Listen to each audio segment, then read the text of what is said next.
This episode is brought to you by Sacred Rites, which provides support, resources, and networks for religion scholars committed to translating their research to a broader audience. You can find more information about their work at sacred-rites.org.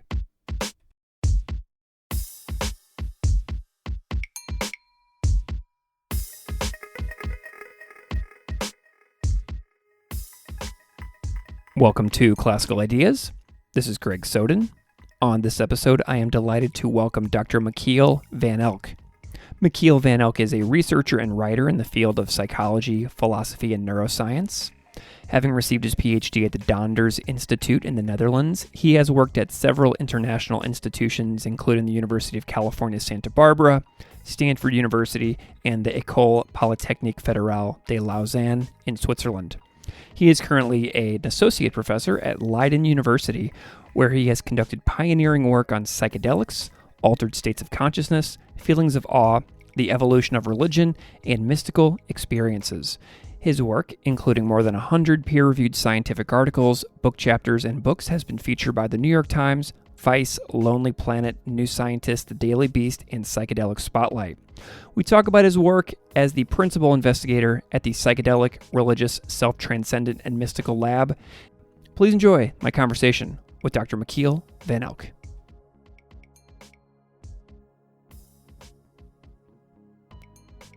Dr. Michiel van Elk, welcome to Classical Ideas. Thanks for the invite. Happy to be your guest. I am delighted that you're here. I'm wondering if we can kick this off by having you sort of introduce yourself to the listeners out there so they know just a little bit about who you are and what you do. Yeah, sure. So I might be a bit the odd one out because I don't have a background in religious studies or humanities, but I studied psychology and I did a PhD in neuroscience, and I use a lot of neuroscience tools in my research, such as fMRI and EEG, and I use those tools to understand what happens in the brain when people have religious or mystical experiences. And most recently, I do this within the context of psychedelics. So we administer participant psychedelic substances such as LSD, psilocybin, or ketamine to find out what the brain is like under psychedelics and how the subjective experiences come about in terms of the brain and neural mechanisms. And I do this at Leiden University in the Netherlands, where I'm working as associate professor in the psychology department. Excellent. I would love to know a little bit about your interest in that and how you came to find this as your area of interest. Like, tell me the story of how you got interested in psychedelics and the effects on the brain. I'd love to know kind of like your academic and personal stepping stones along the way. Oh, sure. Yeah, I think my fascination goes back to my childhood. I grew up in a Pentecostal American style evangelical church where I was being raised, and I witnessed a lot of miraculous events, including faith healing, exorcism, speaking in tongues, people being slain in the spirit, miraculous events. And as a teenager, I was wondering already what on earth is going on here with the people around me. I was fascinated by, I think, the psychology behind what I witnessed. I was wondering, like, how can it be that one person has a demonic possession every week and the demon has to be cast out again and again, and another person never has this? How can we understand those individual differences? So during my studies, I have always been intrigued by this question, like, can we understand those experiences through the tools of psychology, philosophy, anthropology, neuroscience? And that is why I, at a certain point, started studying the psychology of religion and spirituality. And I found some answers to those questions in terms of like psychological mechanisms that play a role. But then at a certain point, I got the opportunity to collaborate with a researcher interested in out of body experiences. And that was Olaf Blanke at the Technical University of Lausanne in Switzerland. So I joined his lab, and then my perspective shifted more towards understanding what happens when people leave the body behind in terms of the neuroscience behind that. And I found out that there are neuroscientific explanations for these experiences, that you can actually manipulate those experiences in the lab by fooling the brain by using virtual reality and robotic tools, etc. And that's basically set the stage for the rest of my career. So when I came back to the Netherlands, I continued with research on religion and spirituality. And one particular thing that I was intrigued with was placebo effects. To what extent placebo effects play a role in religious and spiritual experiences. And I don't know if there's a video recording actually with this podcast or if it's only audio, but I'm recording this from my office. And in the background, you see a couple of helmets on the shelf. And those are so called God helmets. And those are helmets that can induce mystical type experiences. Mm. And we tell the story to participants who participate in the research that those helmets will stimulate your mystical lobes in your brain and thereby trigger a mystical experience. But these helmets are actually fake. They're not real. They're completely set up to fool participants into thinking that they will actually stimulate the brain without ever doing so. And soon we found out that even without any brain stimulation or without any mind altering substance, approximately 50% of participants sitting with those helmets in the right setting have mystical type effects, ranging from hearing voices, seeing angels and spirits, to complete out of body experiences, feelings of unity. So that piqued my further interest in understanding what is going on there. And when I was doing this research, people started pointing out, hey, with your interest in mystical type experiences, maybe you should also have a look at what's going on in the field of psychedelic science. And that is about 7, 8 years ago. And then I shifted perspectives and I got an interest in psychedelics as well. So that is in a nutshell my academic path from Pentecostalism to psychedelic ceremonies in one of the psilocybin retreats in the Netherlands. Oh, that is amazing. I actually zoomed in while you were focused on the helmets in the background too, and I Oh, nice. took a snapshot of that. So if anybody wants Yeah. to see that, I'll put the zoomed in photo of the helmets on my Blue Sky account for any listeners out there who are curious what these helmets look like. I'll post that. Fantastic. So does did you grow up in the Netherlands? Were you there your whole life? Yeah. Yeah. Okay. I grew up closer to Amsterdam. Okay, great. Because I had a psychedelic experience in the Netherlands because of the liberal policies and the tourist, takeover of parts of Amsterdam and things like that. Like I was Mhm. one of those people whenever I was a young Ah, person. yeah. Does that policy in the country that you grew up in have any influence on where that went to? Because it was just a slightly different approach than what we're used to in the US, where it was like so criminalized for so many years. Yeah, in a way, the Netherlands has always been characterized by a very liberal drug policy, and it's still the case that the psilocybin magic truffles are legal. You can buy them legally over the counter in a smart shop. And that is also the reason why in the Netherlands we have many psychedelic retreats where they offer participants psilocybin experiences with the magic truffles. And we have a lot of tourists coming from abroad, indeed, visiting Amsterdam to go to the smart shops or to participate in one of the retreat centers.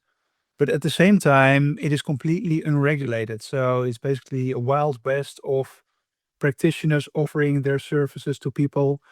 And in a way, I think the once very liberal drug policy is now being put in jeopardy by, for instance, developments in the US, where you see that actually legal psilocybin retreats in Oregon that are dubbed service centers are doing something similar, but on a much more professional and better controlled basis, I would say.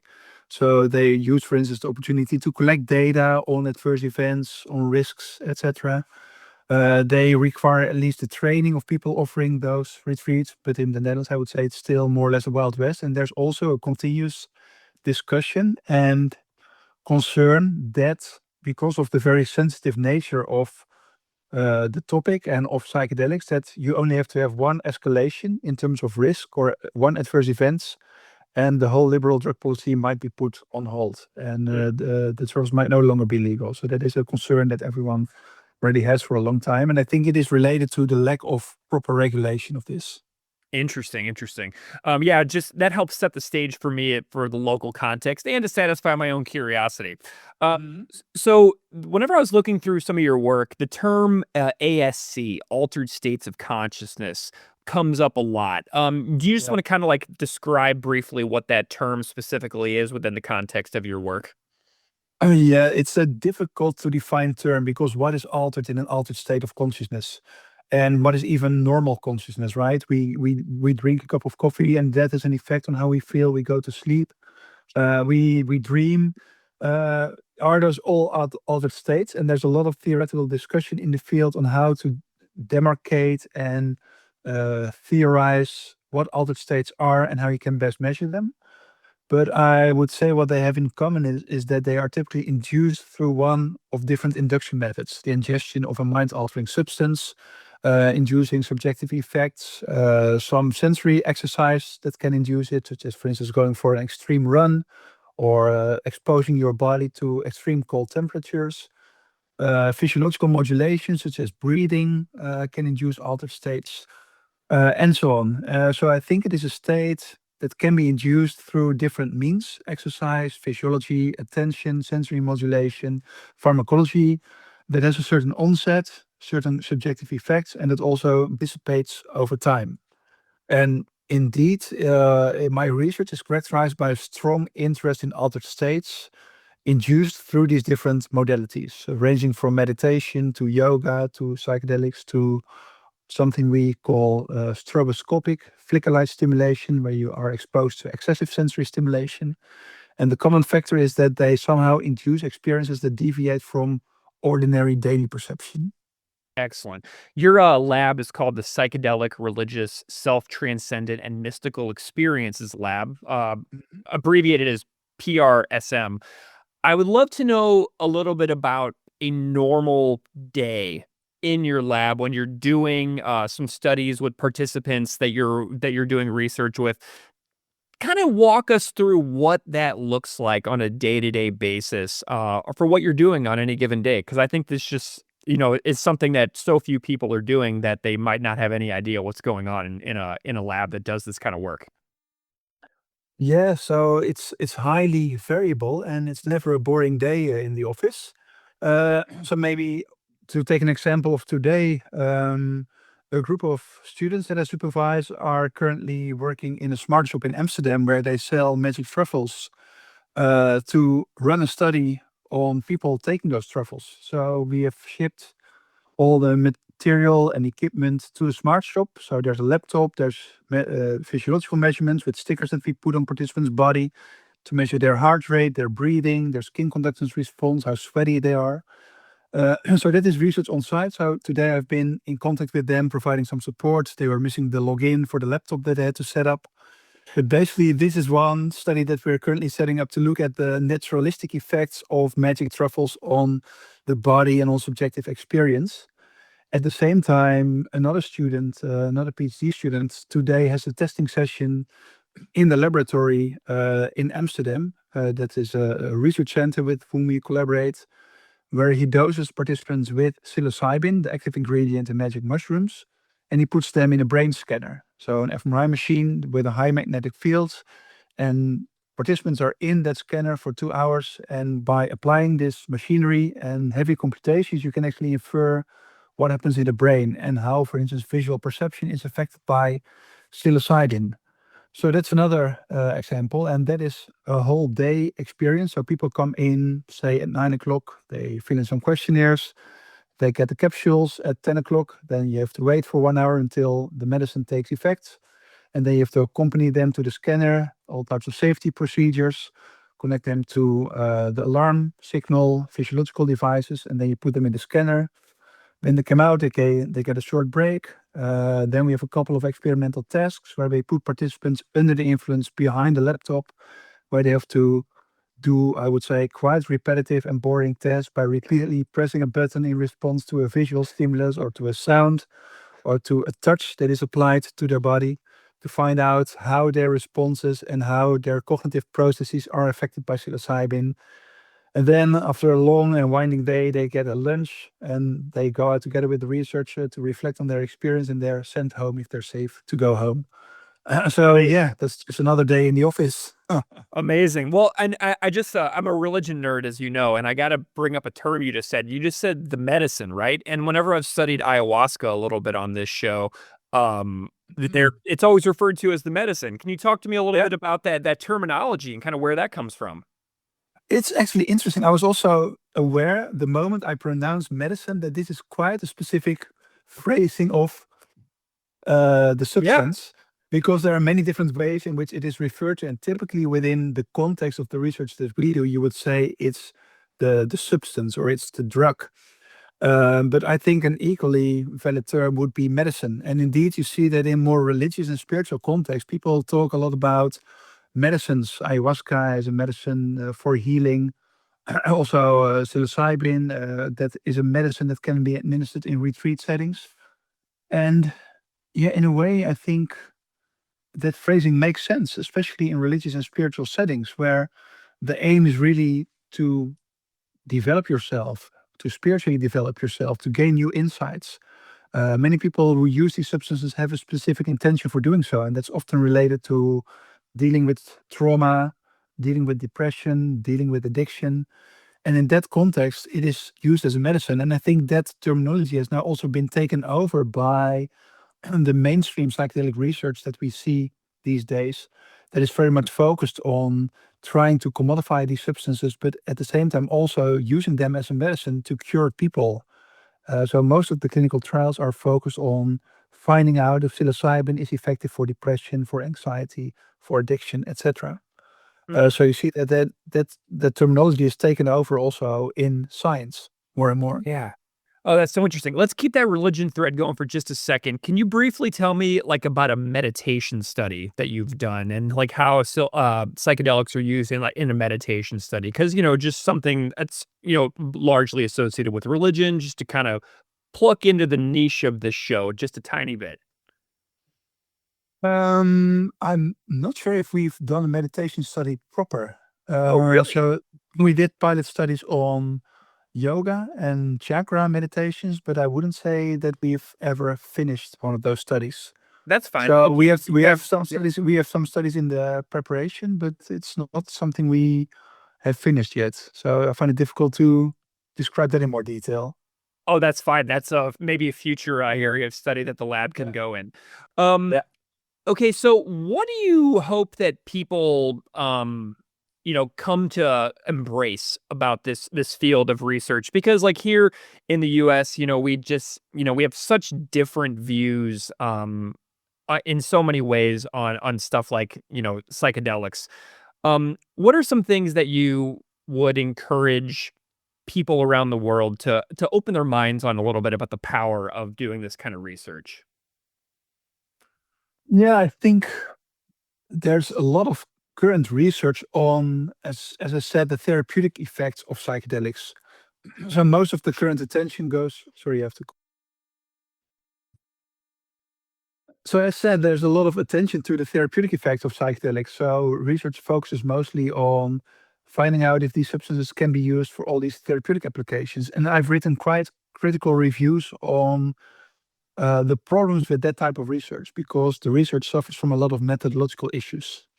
And those issues basically make that we currently cannot conclude that these substances are useful for treating any psychopathology because we basically lack the evidence. But at the same time, I think the risk of this focus on treating depression, anxiety, etc., is at the same time that we lose sight also of the fact that these substances can simply be fun and interesting and or inducing. And I think that is a component, an aspect that is completely overlooked in the current focus on psychedelics. That they can be very fun, they can connect people, but they are also just entertaining because you learn something about how consciousness unfolds or about beauty or aesthetics. And I think those are aspects that Eric Davis has talked about, a scholar from the humanities from California, that this is completely swept under the carpet in the current focus on medicalization of psychedelics. That those are also tools for consciousness development and insight in consciousness. And the whole word psychedelic in and of itself means mind revealing. And in a way, I think this is quite an accurate characterization of what these substances do in the sense that the effects that they induce, both for instance, the visual effects or the insights that they produce, are revealing us something fundamental about who we are as humans. So, for instance, to name an example, under psychedelics, you see the world in a completely different way. For instance, walls start to move, floor starts to breathe, etc. And those are things that you don't normally see with your ordinary perception. And that makes you aware that the way we perceive the world is basically just a construct of our brain. It's generated by our own predictions, by our own mind. And that makes me very humble by making me realize that, well, it's all just a matter of construction and prediction, right? And that is something to, yeah, remain aware of, to that Yeah. basic insight that can be revealed in a psychedelic experience. Yeah. I'd love to know just a little bit about ketamine as well. I was reading your article, Yeah. History Repeating, in the Mhm. Therapeutic Advances in Pharmacology, and ketamine comes up. And this is something I don't know much about, but I often hear the term in the news and in the media. Tell me a little bit about what you're doing with ketamine and just kind of give people a little overview of that because it's new to me. Yeah, so ketamine is an interesting substance, has and has been approved by the FDA for the treatment of depressive patients. So there are a lot of ketamine clinics offering commercial treatments there where you can go to. And it is a substance that is relatively fast acting, specifically if you use it intravenously or if you snort it with a nasal spray provided by Spravato. It acts then within minutes, and it typically induces a subjective state characterized by changes in body perception. So body parts appear elongated. The face appears to move and can either expand or become more narrow. Time perception is messed up. And at higher dosages, it results in something called a K-hole, an experience of basically absence, ending up in a void. There's no subject or object left. There's just absence.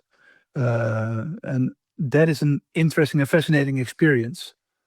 We've done research together with the Leiden Medical Center on ketamine to find out exactly what happens in terms of how ketamine affects perception of the body and how it affects the brain signals and how that can account for the subjective experiences that people feel.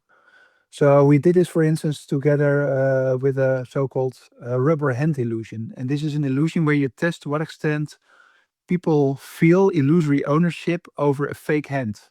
And this is something you can do in the lab by stroking the real hand and the rubber hand. And at a certain point, people feel as if the rubber hand becomes part of their own body. And this is called the rubber hand illusion. We applied ketamine intravenously to participants, and we found that it seems to enhance the sensitivity to this illusion. So people more readily feel that an alien body part is actually part of their own body. So somehow ketamine seems to open a window of plasticity by making the brain more malleable and allowing it to incorporate alien objects into the representation of the self. And that could potentially account for the subjective effects where people feel as if their body parts are changed or elongated, or if alien objects are actually attached to their body somehow. Incredible. That is so cool. So this is in the news a lot, right? Is the Yeah. work of Michael Pollan in the US and by Mhm. mainstream journalist and the Netflix series that he did, and also the work Yeah. that Yale's doing studying psychedelics. It's expanding. The field is Yeah. expanding. Where do you see the field going in the next 10 years? Yeah, I think if we extrapolate from where we are right now, I would expect that within 10 years, psilocybin and MDMA will be approved for therapeutic applications.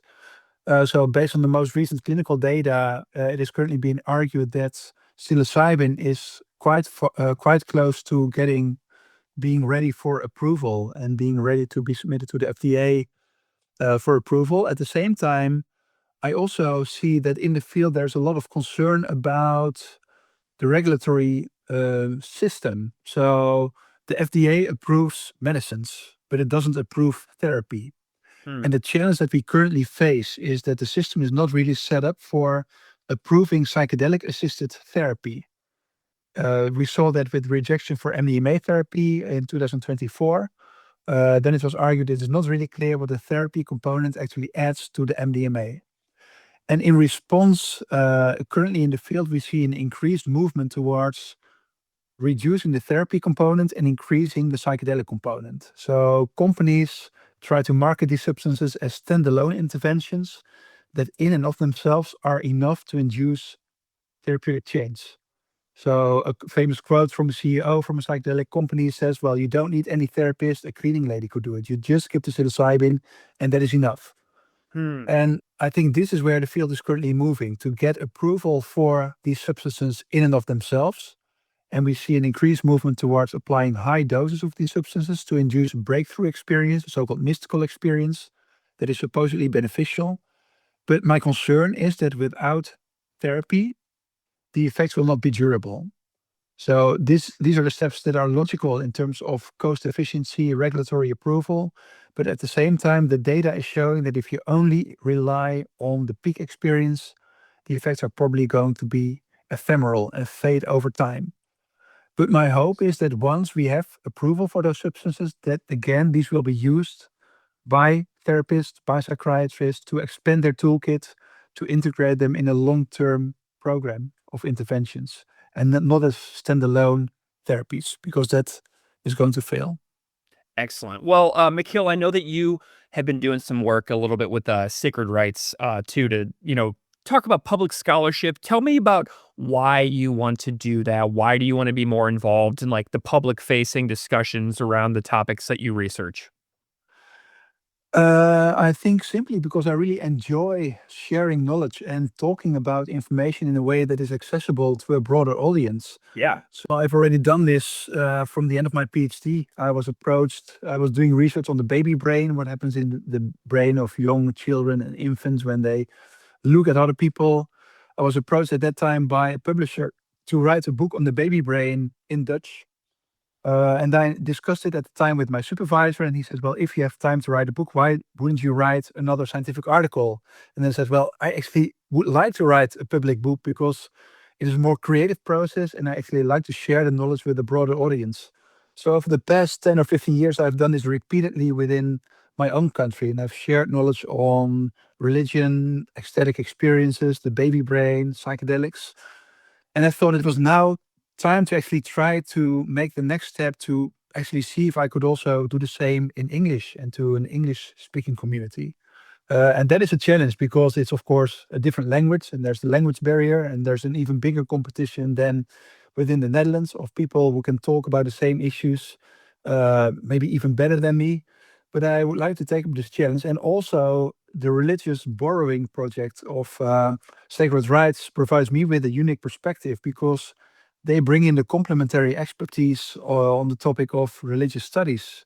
And that again confronts me with a completely new literature that I wasn't familiar with. And it challenges my own assumptions and perspectives. And in that sense, it's also, yeah, rejuvenating by providing a fresh perspective on the field. Wonderful. Where would you suggest listeners, if they want to follow along with what you're doing, where would you direct their attention to after listening to this conversation? I just published a piece on the conversation that can be found online on mystical experiences. And there's another piece coming out on Aeon Psyche on the relation between yoga and cannabis. So those should be findable online soon. Excellent. I will put links to some of those in the show notes for listeners. So all you got to do is go into your podcast app and click on that, and it'll take you right there. Dr. Michiel van Elk, what a wonderful conversation. Thank you so much for telling me about what you're doing on a day-to-day basis at the PRSM lab in the Netherlands. What a delight. Great conversation. Thank you for being here. Thanks. Good to talk to you.